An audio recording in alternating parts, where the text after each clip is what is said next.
Hello and welcome to the See Through podcast. We're here today with Tadhg Kinsella, and Tadhg is a sound artist and the founder of Dublin Modular.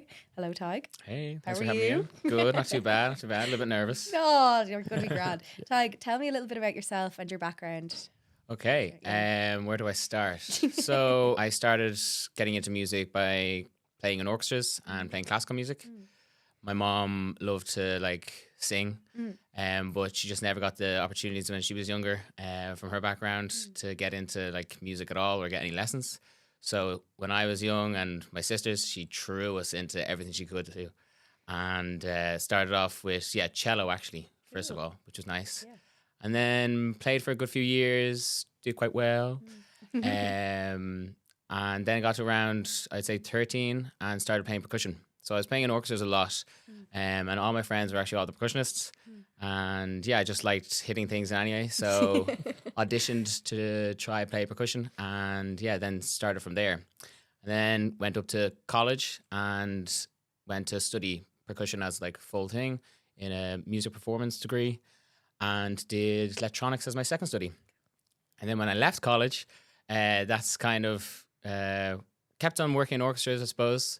Did a bit of freelance work with the National Symphony Orchestra and Concert Orchestra. Went around playing with some chamber ensembles as well, percussion ensembles, where we went to America, Colombia, nice traveling the world kind of buzz. Yeah. And then COVID hit. And all my friends that were playing in orchestras as well were all kind of on freelance contracts, so nobody got any cash once it came to COVID. So then I was in my room for it being I don't know, maybe the third month at this stage, and they were no, we're going into another 3 months probably. So I started editing and doing kind of sound design stuff for some of my visual artist friends. And then from there, I just kind of loved creating music with modular synths that I was always kind of into, but just kind of focused on it more. And then, developed Dublin Modular a little bit more. Once again, kind of collaborating both sound with visuals, and being lucky enough to be in some circles that I had friends to help me with different kind of sorts, and everybody was interested.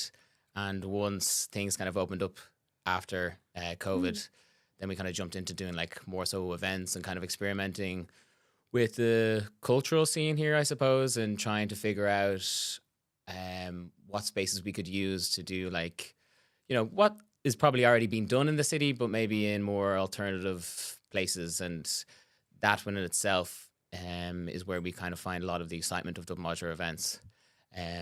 Obviously, great, talented people involved always.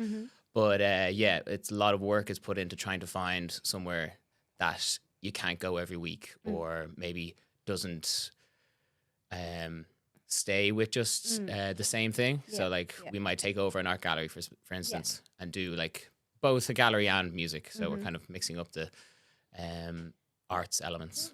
Yeah, very cool. So, I mean, you mentioned a little bit about how you were trained classically and everything. When your kind of first interest in music, what kind of music were you listening to at that point? Were you into the kind of the chamber music? Or? Yeah, no, I did I do still like classical music. You should see my Spotify. It's a train wreck. Discover Weekly, they're crying. They're this can't be possible. So yeah, I do like symphonic works. So I think last week I had something like a Rachmaninoff piano concerto, this 4 to the floor, fuck the police techno remix, and then a Nelly Furtado, donk edit, all in the same kind of Discover Weekly. Yeah. So they're doing their job right, because that's all the kind of music I listen to. So it's a big range. But yeah, when I was that age, honestly, I did listen to a lot of classical music. When I was early teens, I liked Arctic Monkeys and stuff like that. I was kind of going through that kind of phase. I went to all their concerts. It's how many times have you seen this year? Yeah. The Marley Park gig. Yeah, 14, exactly. And then kind of going up age-wise, then started getting with the wrong crowd. Went to Sweet House Mafia and stuff like that. Yeah, that was Dangerous a, road. Yeah. experience in itself. I can imagine. Yeah. Was that the really scary? Was that the scary? Yeah, it thing? was. I remember Yeah. getting The one home. My from mom Phoenix was like, "Are you Park, all yeah. right?" Yeah. And then I was like, "Yeah, God." She was like, "There's been like 10 people stabbed at that thing." Yeah. And I was like, "Fair." And I was like, Yeah. "Actually, there's a good story here. Mm. A load of us got the train in, so we got I don't know why we got commuter into town, I suppose. And so the commuter stops off at Ho Junction and then goes straight from Ho Junction to Connolly. And it was just full of kids. And I would have been a kid at the time. And someone just had the bright idea of just like sparking a cigarette. Like everyone was drinking anyway. And that was the first time and probably last time that I'll ever be in a train where I swear to God, every single person in there, tram train, was smoking John Players or like drum. And they were like licking it up. Like 15-year-olds. Yeah, exactly. But that is such a core memory of mine from that gig. Just being like, this is crazy. Yeah. We run the city. But, Beautiful. But yeah, that's a nice little memory. Thanks for bringing me back there, actually. Yeah, bring me back to Swedish House Mafia. Do you think being classically trained has helped inform your practice today? What you do today? Yeah, 100%. Even from, it's going to sound, probably could say it in a nicer way, even from like a snobbery of scenes within the music itself, I think people are much more willing to talk about like electronic music from a contemporary, like exploratory kind of angle, which obviously I do a lot of that stuff, and I love that style of playing as well.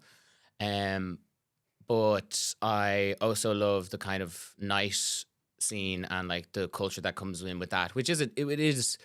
They link very closely, but it is kind of a different thing. And sometimes when you just mention straight into that, people are like, "Oh, just 4-4 techno," like, and not really interested about hearing like how subcultures develop from those kind of things as well. So I think my classical training is like has really helped me to kind of take over new spaces. Like it actually has been like, whether you trick someone or you don't, you say what you're going to do, and if you can add a few words in that like kind of settles their nerves, then that's always good for both parties. And I think like a lot of my classical music experience and knowledge just from studying and stuff like that has helped me like a long way with that. And also helped me like confidence wise of like, if someone's like, "Oh, you're just pressing play," like, you hear that sometimes. I was like, and sometimes people have said that to me in different scenarios of like, "Well, I know you can play, like you play instruments, blah, blah, blah." And, I just find it so funny when people like openly say that kind of stuff. I'm like, but like you can play that piece probably, but that set would probably be harder to like practice for. And I think having the confidence of knowing that I can do both has really made it a lot easier for myself. But you think that rhetoric comes from just like ignorance a little bit? Yeah, absolutely. I think it's just like,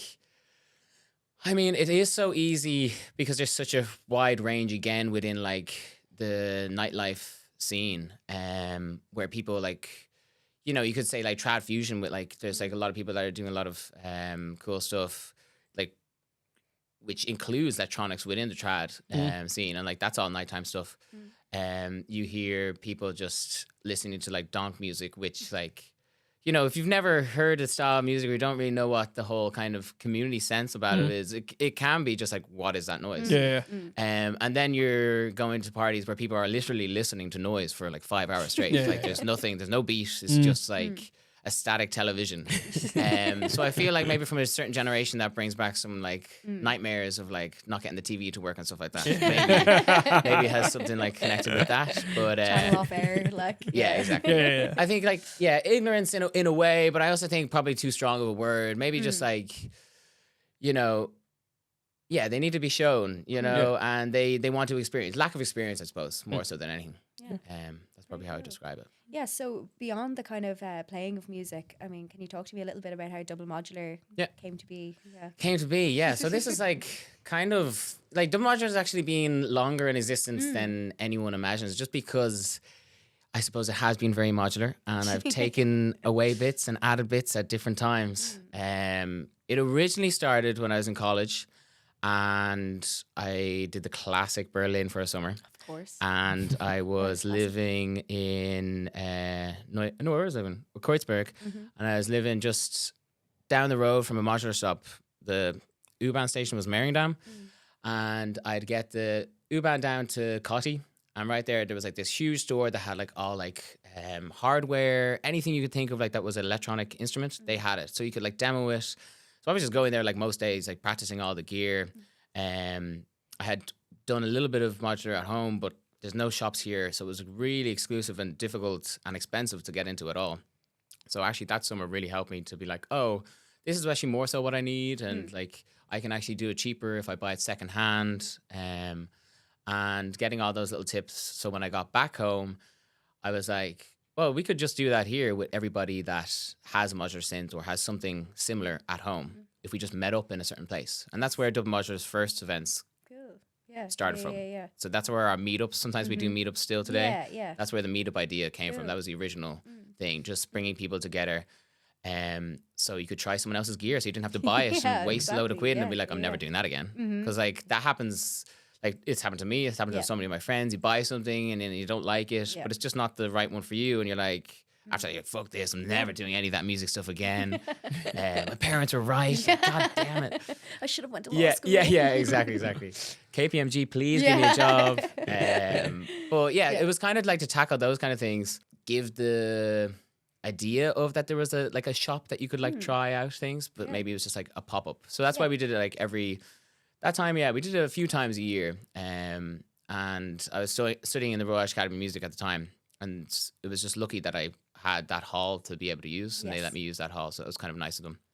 And the technology teacher in there, Jonathan Angle, absolute saint, and probably the only reason that I'm so into electronics at the minute. But he was just so passionate about like helping anyone that like wanted or had any interest in electronics. So he really drove me to like do that kind of stuff. He's like, just do it, you know, that kind of way. And so I'm very grateful to him. Support with it. Yeah, exactly. Interesting. But so that's where it all kind of grounds from. That's the groundwork of it. And then you obviously turn more into kind of running workshops and events and things like that. Exactly. Well, then after that, just before COVID, Kirkos Ensemble, which is another crew that do amazing things in the city, and like really in awe of everything they've ever done, and like all the help they've really helped Double Modular like a lot. But they had an incubation space, pre-COVID, and Seb was like, oh, you should do an event here. And so I was like, because what we were doing in the academy at the time, we're kind of just became large scale events. By the end of by the last one we did, it was basically an event, but we just didn't call it an event. It was like the meetup. So then we did the meetup events in the space underneath the lab. And it just blew up. And that was the first time I got like a lot of my visual artist friends, and we all kind of did things together. Seeing Carl Hickey was on this. He was there at that first one. And it just blew up. It was just like packed. Nobody could get into space. Didn't think that would be a cool thing at all. But then after, everyone was like, that was so amazing. You know, like there was just so many people there. And it was so cool. It was so different. And I was like, this is all intentional. How did you not know this? You know? Didn't think of any of that stuff at all, to be honest, till after it. And that's when I was like, oh, actually, maybe you could do like events and like just, you know, this is basically a community at this point, you know, like just like meeting your friends kind of thing, but just organizing. And then we're like, oh, yeah, let's do that. And then COVID hit the next week. But that was kind of both, Yeah, do you think it gave you time to kind of go sit back and develop it and think about it more? And exactly. It gave us time to like trying to figure out, okay, let's like properly go into that. So through COVID, we started a Discord, and that kept people talking and kept people interested from around the country as well. You know, it wasn't just Dublin-based people. We got to do events in Limerick during COVID with Dance Limerick for Light Moves Festival. Jürgen Simpson, who's a big modular head. He kind of helped collaborate the two of us, joined us together and then helped collaborate. And that was really nice because we were working with dancers. Cool. So there was another fusion again, which kept on adding to the kind of modular bits. Once again, all these things are just coming into play. Like none of this is planned. So again, and actually working with dancers now is like one of my favorite things. It's like it's totally just different. so it's totally different, but it's like it's so performative. That's like really what resonates with me. So we got to do like stuff like that.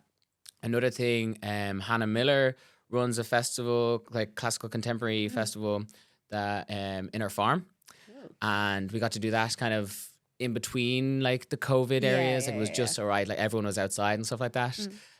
So things like that were really fun, Yes, and kind of like developing what the idea of like what modular could be. Well, it sounds like it gave you spaces to kind of, I don't know, go into spaces that you hadn't ever thought of before. Exactly, like, yeah, You yeah. had to get creative with it. Yeah. So then from there, we were like, okay, we played in a fucking barn, you know, played outside Colbert train station in Limerick, then in like the park as well. And just like, yeah, really cool areas like Dance Limerick have this really cool converted church. Cool. And just like places like that. I was like, oh my God, this is so cool. Yeah. So then we started thinking of like, okay, how do we get like money and stuff like that? Went for Arts Council grants and stuff like that. And yeah, then started making connections with like Palace Studios. Yes. And again, that was just totally random, but just made like a match made in heaven. Yeah. They were such a great crew. It's funny, they might actually hate me saying at the start, but I remember at the start, you know, weren't too sure of like how things would go. They're a bit like, again, you know, you have to give nice words and be like, no, it's like, this is a supportive area, you know, it's all going to be good. And then after the event, I just remember like past people being like, so when are you doing the next one? Yeah, it's like, yeah, Nice. okay. And like that kind of support, like then from there was just like great. And they've helped another crew that have helped us so much. Just because I think quite a lot of time it's difficult to try figure out like where you're gonna go, because even career wise as an artist, that's always hard. Yeah. But like when you're running something that maybe doesn't go into a certain bracket or anything like that, and you're kind of just winging it yourself, it can be hard to find like what direction you should go into. So like crews like Kirkhouse Ensemble, Palace, and lots more that I haven't mentioned have helped us through that. And yeah, very good. So like obviously creative spaces in Dublin, exploratory spaces are completely dwindling, and people are struggling to find space, as we do even with our own exhibitions. We're lucky to have Studio 10, but it's hard to find space. There's obviously lots of elements to your fusion of what you do and pulling people together, visual arts and music and all that. What makes Palace turn around and ask you, when are you doing another one? I think it's just genuine. You know, I think like if I was to describe like what would make us want to go back to Palace, it's just like how genuine they are. Like it is just trying to create a space for people to show off what they're doing at home, or you know what they've been doing, without maybe having the courage or like the opportunity to be able to show people. And I think that's really like a huge ethos of like that we both share. So I think it's like a mutual respect of like trying to fulfill that within Dublin City, which is, as you said, there's so many, you know, places closing down and like lack of spaces just in general. That's really what a lot of people move away for, is because of that reason. It's not because there's not like good artists here, it's because just the opportunities are fewer and less. Yeah, for sure.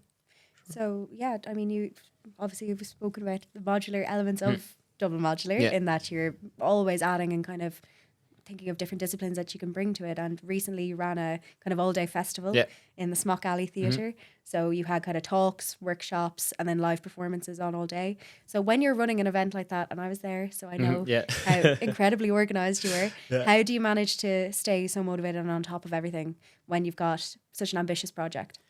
Yeah, I mean, I am the downfall of like my own like goals and things to get done.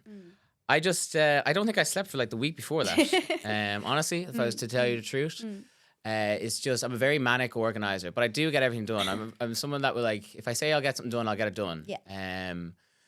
How far beforehand? I don't know. You know, give me some deadlines and then you'll be happy. Yeah. But yeah, no, it was good. I mean, we have a good amount of like people that help out within like Dublin Modular organizing, and then also like a good amount of volunteers as well. So like the community sense of it is actually makes it a lot more easier than it was at the beginning. And I think Smock Alley came at like the perfect time, because that was kind of like the next step to do something at that scale. We had learned so many things from giving people individual jobs and what needs to be done, like to promote the artists that are playing and to sell the tickets and all that kind of stuff. So when the mammoth of a job of like creating the day festival in in Smock Alley with 3 different spaces within the one venue came, I think we were pretty well prepared for it. Yeah. There was You definitely needed the hands though. You need the extra hands. Oh be yeah, able to 100%, run it, 100%. I like. mean, like yourself, Charlie, Nick, Carl, Matthew, Declan. You know, there's just so All many people. shout Yeah, out, exactly. Yeah. Like there's so many people hands on as well. Like that's what actually makes the day flow. Yeah. You know, if it was just like myself or something like that, then it would never, it would never happen. Yeah. So I think it sounds so cheesy, and I don't actually want to say it at all, but it's having that community there. But like having everyone that's like just Double Modular is an artist-run organization for artists, so it makes sense that everyone involved, like wants a job to do, and wants to work on it. Exactly, and is happy to put in that time. And I think that's what just fundamentally makes it so smooth. Very few organizations like yours kind of bring together such a diverse mix of people, but also a mix of practices and stuff like that. What do you think, when you look at workshops you've done abroad or traveling even with the orchestra and stuff like that, what can Ireland do better to serve, live music, but also to serve events that are alternative to having a concert in the Ivy Gardens, for example? Yeah, true. I mean, that's the question, isn't it? Yeah, it's the difficulty. I mean, from a negative point of view, like there's just so many things going against it. Kind of culturally, there's just such a taboo of drink in Ireland, which is, I'm not saying if it's fair or not, but because of that, the rules and regulations that come with organizing events and stuff like that, with alcohol are just, they're mad. They just don't make any sense. It's like they're so restrictive that like honestly, the stuff that would be happening in this city if like that was if it was like London or Berlin, like I mean I hate like comparing to cities, but I'm not comparing to size, I'm just comparing to like what they have to deal with in terms of those restrictions, would be like the city would be like insane. And like such creative stuff would be going on, and way more of it. But it's difficult because something like something like Smock Alley or something like that, like didn't have to deal with too much of the regulations, but was also quite a key factor of like doing it in Smock Alley. Like they have their own bar, they have their own kind of security staff and all that kind of thing. So then the insurance company would allow us to take out an insurance policy on behalf of like as a kind of third party for Smock. But these are all the things in the background like that are all working, and like and it took us a while to figure out how all that would work, and then we were like, okay, let's do that in Smock. But if you're doing it in other spaces, if they don't have a license, a drink license, then like drink can't be anywhere. You know, that kind of way. Can't be sold. And then you're not even talking about like till what time, even if they do have a license. So then you go into, which I don't really know too much about. Like I'm not going to pretend, like SEOs and things like that, which are like the licenses to stay open later. That clubs and stuff pay every time they want to basically open till have to, or to sell to have to. And then I mean, just from our own personal experiences, like insurance is the killer. Like that's both the insurance culture of like claims. I was reading somewhere that seemed like Ireland is like one of the number one, I think the number one in Europe. It is number one in Europe for claims. Claim culture. Claim culture, like, which massive. It's crazy. I mean, like girlies, if you fall down and break your like leg, grand, get a $250,000, but like get it off Facebook or something like that. You know, like, I mean, Sort of GoFundMe. Exactly.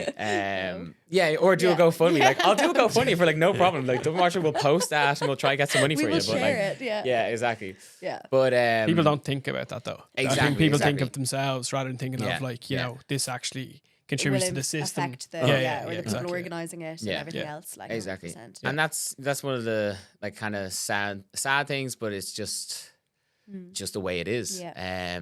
And I think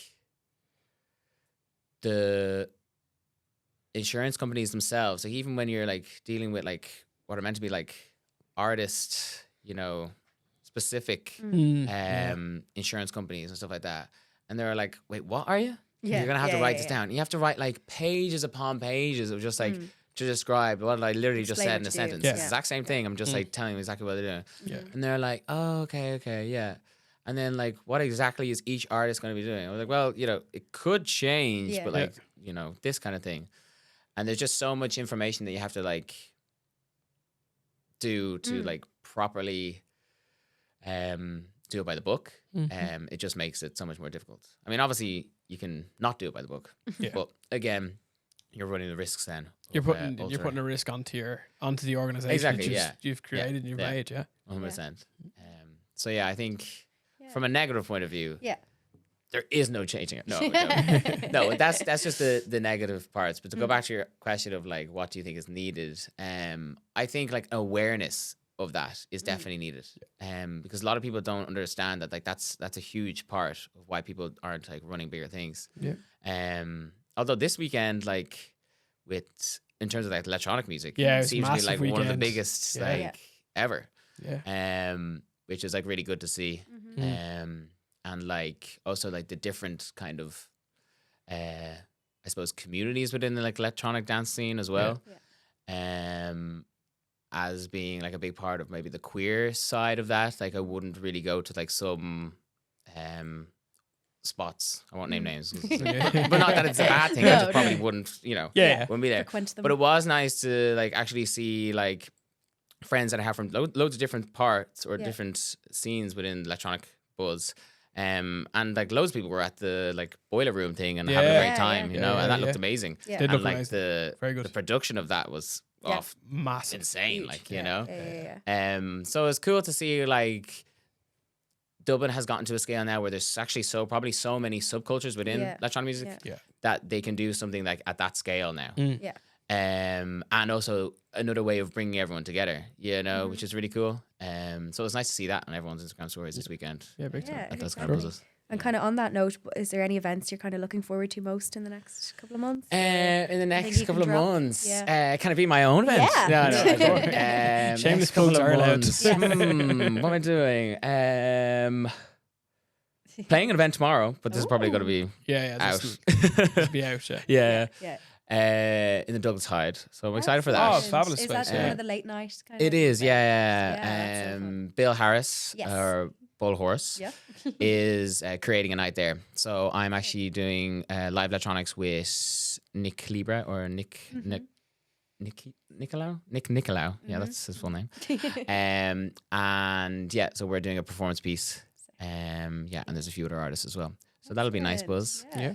And then we're organising Double Measures coming up to a Christmas gig. So we took a little sleep. We let everyone else shine on Halloween, as I just mentioned. And we'll let you have your day. Yeah, exactly. It's unfair to take all the credit. So we're going to do a Christmas event. I kind of want to say what it is, but I can't yet. Oh, well. Guess we'll have to find out. Exactly. You're just going to have to follow Double keep Modular. refreshing the page. Exactly. At Double Modular. I don't know if I said that clear enough. We'll definitely get you. We'll get your plugs. But we're looking forward to that one. There's going to be a lot of people involved, and I think it'll be a nice, our first ever Christmas event as well. Wow, that's cool. So I think super festive. Yeah, that's going to be buzzy. It's going to be very fun. Lovely. Yeah. Okay. Nice. Cool. Do you want me to do my fun questions? Okay. Yeah. Let's go. Okay. Tadhg, what is your favorite color? Okay, so this actually question is quite traumatizing for me because it brings me back to like day one, primary school, junior, senior infants. You only know 5 colors, but like you better fucking think, that kind of way. You don't answer. And my class were like, thinking back to it now, my class were like really mean. There was like what? So if you're talking about your prime colors, you have red, yellow, blue, yellow. But not even that. Like you're talking like what you see, as in like RGB. Like red, green, blue. That's right, that's what we can actually see, and everything else is like just fused around that, like layers or whatever like that. Mm-hmm. My primary school class, it was like, so you have green, blue, RGB, red. What else? You had yellow. Yellow was a big one. And everyone knew what red was. Yeah. But no, you couldn't pick red or you'd be dead. I don't know. Yeah. I later changed, but like school bullying and stuff Yeah, like that. yeah. Red, Really you impacted know, your you were feelings. putting it on yourself. Yeah. You know, the teacher would be asking you what your color is, Yeah. and people would have like a red crayon just like snapping it and be like, Just like yeah, not yeah, being yeah, seen. Not being seen picking red. yeah, so I was always like really in between green Yeah. and blue. Nice. Always had which is cyan, Yeah. to be honest. Yeah. But I could never really decide which one. But yeah, I think a kind of nice ocean blue. I kind of hate when you go into like the Microsoft Paint colors Yeah. when you're Yeah. like describing yeah. a color, be like, what is that? Cerulean. Like, Yeah. exactly. But yeah, an ocean blue would probably be it. Beautiful. Yeah, Nice. It's a common answer, actually. Has been, yeah. yeah. Common answer is Yeah, blue. I think you Among can the only arts. go with the prime colors. I think it Yeah, has to don't be. be giving has me to any be. Yeah, chartreuse exactly. or, Yeah. you know, Yeah, no mauves or any of that. Yeah. Exactly, Yeah. exactly. Keep them to yourself. You have to have the name in Yeah, in exactly. the name. Like. Yeah. Yeah. I want the hex color. Yeah. Give me the code. Yeah. You're on a desert island. Mhm. You can pick 3 items to bring with you. I'm going to do items first. 3 items to bring with you. Your food, your Yeah. your medical needs are Okay, all provided okay. for. It's literally luxury items we're talking about here. Give me 3 items that you're going to bring with you. I'll ask you albums after that. Okay. Oh my god. Okay. Again, albums has absolutely like scared the shit out of me. By the way. Yeah. And I actually have a good memory. I'm going back to stories now. Yeah, this is this all is good. beautiful. Really opening up. what did we bring to Treasure Island? So when we were like, I don't know, maybe like 14, 15 in a park, maybe smoking something, maybe not. Like everyone, I just Yeah. remember Who so said vividly, that? everyone in a circle. And it was like one of the first times like we had played a version of this game, and everyone was in the circle like baked. Yeah. And somebody like, what would you bring? And I remember like it was a big enough circle, so I learned, so I didn't actually get embarrassed. But people would be like, someone's name that was Aaron would be like, I bring like a chocolate bar. And I'm like, "Pfft, Yeah. Aaron, you can't bring a chocolate bar. I was like, oh, why not? I'm like, I don't know, but the you're gonna have to rules. try to figure out. And then we'll go on to the next person. Like, Tim, what would you bring? Tim. I'd bring like a tambourine. They were like, yeah, Tim can bring a tambourine. Tim can bring a tambourine. So we'll go around. Like, Yeah. luckily it was so long that I eventually realized that it was like whatever the first letter Yes. of your name is, you could bring along. Okay. And now I say I realize that I actually do remember my best friend sitting beside me and telling me. Yeah. But shout out. You saved my life. Yeah, exactly, literally.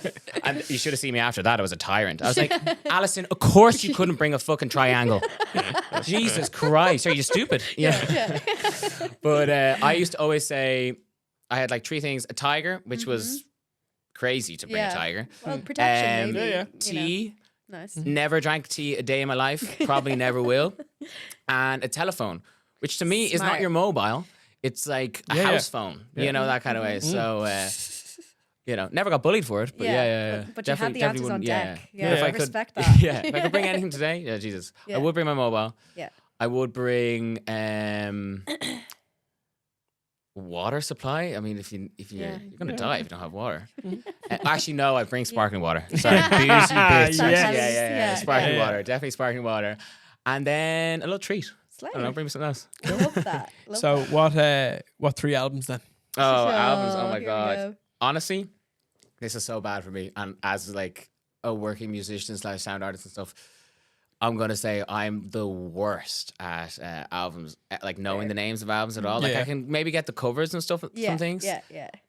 The only one that I really know is Mono No Aware, Okay. which slay. is Yeah, like yeah. an experimental compilation album. Which funny enough, like when TikTok like blew up, a lot of like the weird like electronic-y sounding stuff yeah, all yeah. come from that album. So I'm telling you, good, there's like probably like 6 to 10 out Yeah. of maybe like 20 songs that are on that album, that are all abused by Yeah. TikTok. The girlies are doing day in the life. Yeah, TikToks but do that. they're great. They're Yeah. really, really good ones. So that's like more experimental. Yeah. I don't know what it's called, but I just know the picture is. Do you know the Pink Floyd one where it has like the Dark rainbow Side of the colors Moon? going to? Yeah, Dark Side of the Moon, yeah. Thank you. That, and then one other one. Wendy Carlos. I've always been fascinated with Wendy Okay. Carlos Yeah. because it's kind of come from a point of like Well, we love the queer community. Yeah. And she's also come from classically trained Yes. and then going into like electronics. Cool. Yeah. So what's that movie? Oh my God. The Scottish one. And they're all kind of going crazy. Train spotting? No, there's like a witch and stabbing an eye. Damn. Damn, you Not got not me. in the actual, not actually in the okay. film, but the cover, I think. The cover. Yeah. We're gonna have to get the producer to fact check Yeah, this yeah. out. Fact check that quick. Yeah, yeah. Scottish movie What- with what witch is it? stabbing Yeah, eye. yeah. I can't remember, but they all go something orange, Clockwork Orange. Sorry, there we go. Clockwork Orange. Just Yeah, no, you're totally- thinking of him being Yeah. held back with his Yeah. eyes bulging. Yeah. No, I think there's an Anthony- actual yeah, image Anthony as well Burgess. on an Oh, album the that I thing, have. yeah, it's like an album it's like cover a I have. triangle. Yeah. Yeah. But I love that soundtrack actually because it has Yeah, a it's fusion really of like cool. classical 'Cause, music yeah, 'cause he's and obsessed with like Beethoven. yeah, Yeah. exactly, Fancy. mixing up electronics. So I do Yeah, like that one. Very cool.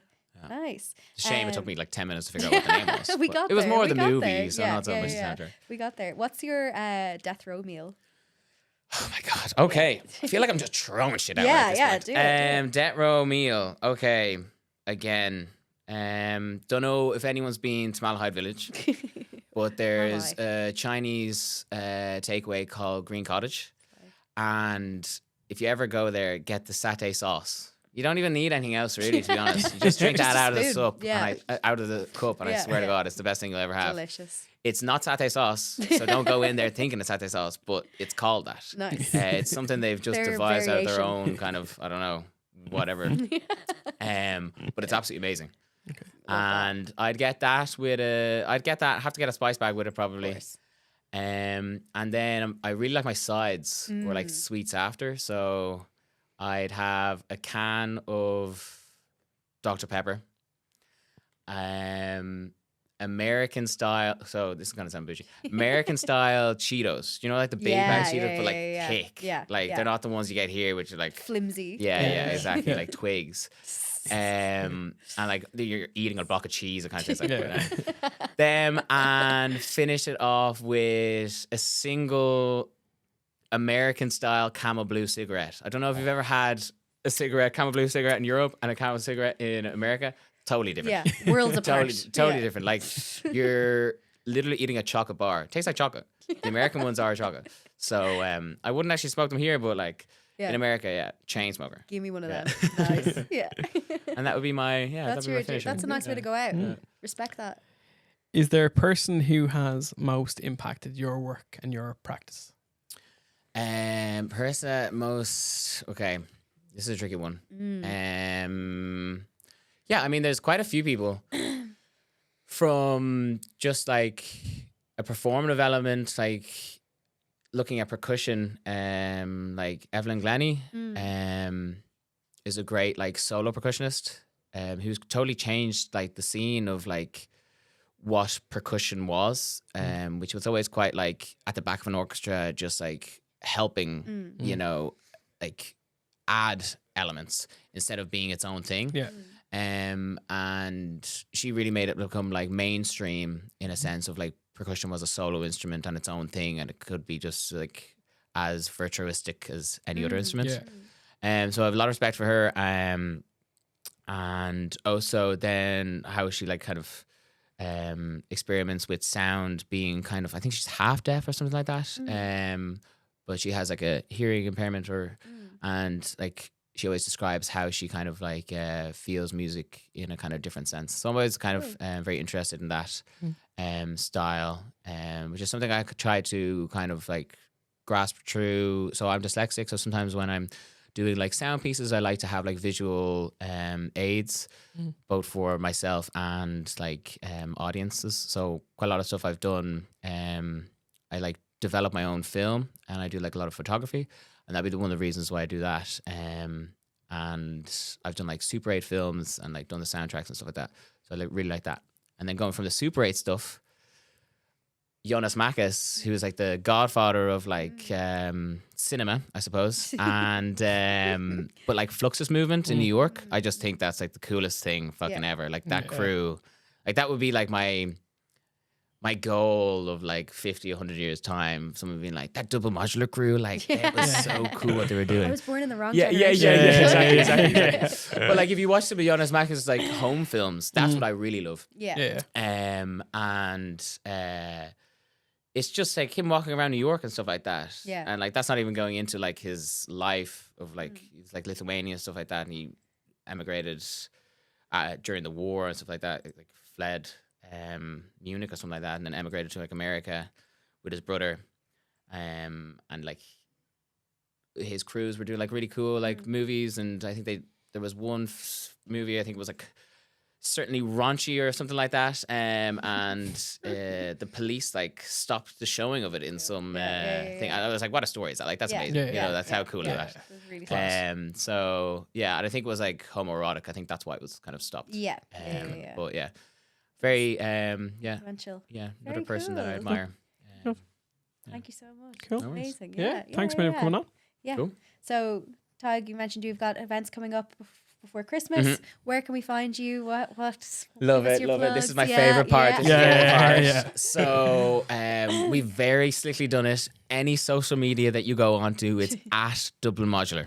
You don't need any Love other it. information. Perfect handle. Yeah. No slashes, no dashes, nothing. It's No just Double messing. Modular. Straight in. Right. Then how else? Our website, www.doublemodular.com.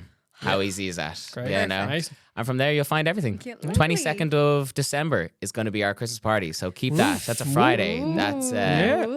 that'll be a fun Excellent. one. Save the date. Yeah, Save the date exactly, is right. exactly, Yeah. exactly. It's going to be a Thank big you one so as well. much. Cool. Amazing. Enjoy. Class. Thank Brilliant. you. Well done. Thank Yeah, you. well done. Cheers.